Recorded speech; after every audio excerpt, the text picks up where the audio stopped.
তো hello' guys, আৰু এটা নতুন ভিডিঅ'লৈ আপোনালোকক স্বাগতম। তো আপোনালোকে জানেনে যে এয়াৰফোন যে আছে সেইটো আপোনালোকৰ কাণৰ কাৰণে কিমান ক্ষতিকৰ। তো এইটো জনোৱাৰ আগতে আপোনালোকক জানিব লাগিব ডিচেবল।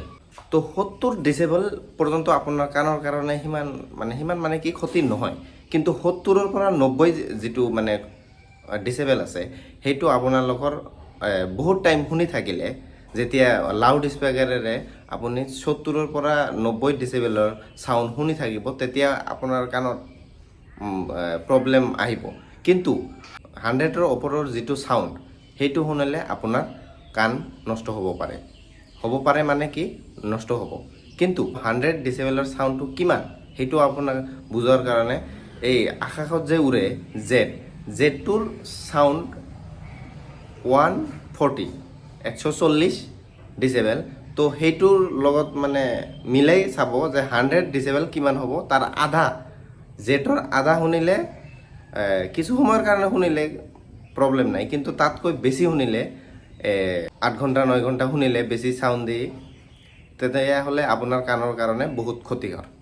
মোবাইলত যে সাউণ্ডটো আছে সেইটো 70ৰ পৰা 75 পৰ্যন্ত আপুনি বহুত টাইম শুনিব পাৰিব, কিন্তু তাতকৈ মানে কিন্তু 100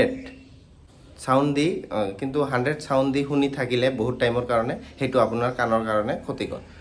তো মই এটা অফিচিয়েল ষ্টাডি দেখাওঁ, হাৰ্ডৱেল্ডৰ এটা আৰ্টিকেল চাওঁ। ইয়াত লেখা আছে,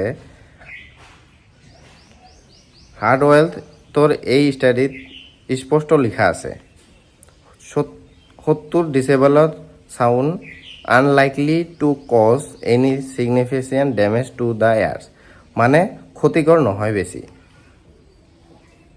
কিন্তু বেছি শুনিলে আপোনাৰ প্ৰব্লেম হ'ব। এইটোতো জানে যে যিকোনো বস্তু আপুনি বেছি ইউজ কৰিলে সেইটো আপোনাৰ স্বাস্থ্যৰ কাৰণে বেয়া। তো এই হেডফোনৰ কামতো সেম এপ্লাই হ'ব। বেছি শুনিলে আপোনাৰ কাণ বেয়া হ'বই। তো এইটোৱে ৰিয়েল ফেক্ট। তো আপোনালোকৰ মোৰ ভিডিঅ' ভাল লাগিলে মোৰ চেনেলখন ছাবস্ক্ৰাইব কৰিব, আৰু ফেচবুকত চালে মোৰ পেজখন ফ'ল' কৰিব আৰু লাইক কৰি দিব।